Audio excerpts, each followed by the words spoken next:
Les amis, il y a une alerte info extrêmement importante.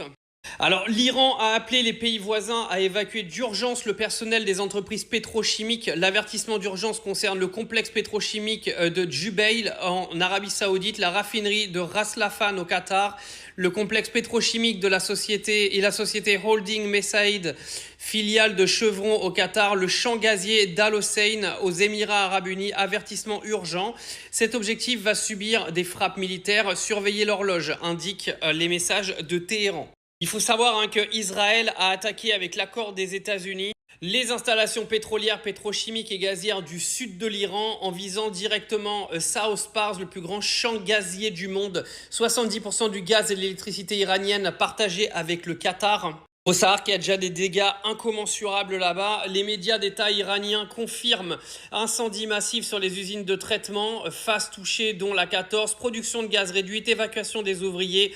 C'est la première frappe directe sur des infrastructures énergétiques en amont depuis le début du conflit. Là, il faut savoir que c'est une escalade majeure dans le conflit parce que quand il commence à s'attaquer aux plus grandes raffineries de pétrole et aux plus grandes productions de gaz, les amis, vous savez que ça va aller très très loin cette affaire.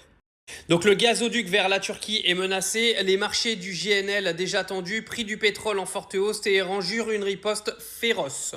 Donc là, il va falloir s'attendre à ce que l'Iran bombarde tous les sites des pays qui ont été cités. Donc ils ont appelé les pays en question pour qu'ils virent le personnel pour pas qu'il n'y ait de dégâts humains. Au moins, l'Iran, eux, ils préviennent pour éviter qu'il y ait des pertes humaines dans la guerre, contrairement à Israël et les États-Unis qui, eux, vont tuer de sang-froid sans aucun problème. Et on fera toujours passer les peuples du Moyen-Orient comme ceux de l'Iran ou ceux de la Palestine pour les tueurs en question. Donc il faut savoir que les sites, ils sont là. Il y en a en Arabie Saoudite, au Qatar et aux Émirats Arabes. Donc là, l'urgence, elle est absolue. C'est une information qui date de la dernière heure là, qui vient de se passer.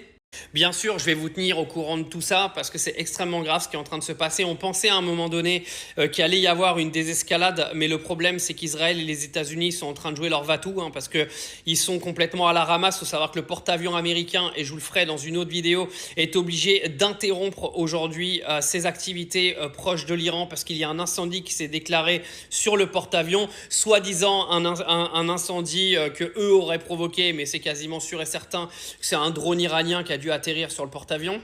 Les Américains et les Israéliens sont dans une posture catastrophique aujourd'hui. Et là, je pense que c'est vraiment leur dernière chance pour essayer de faire céder l'Iran avant de devoir baisser pavillon et se barrer très vite des côtes iraniennes.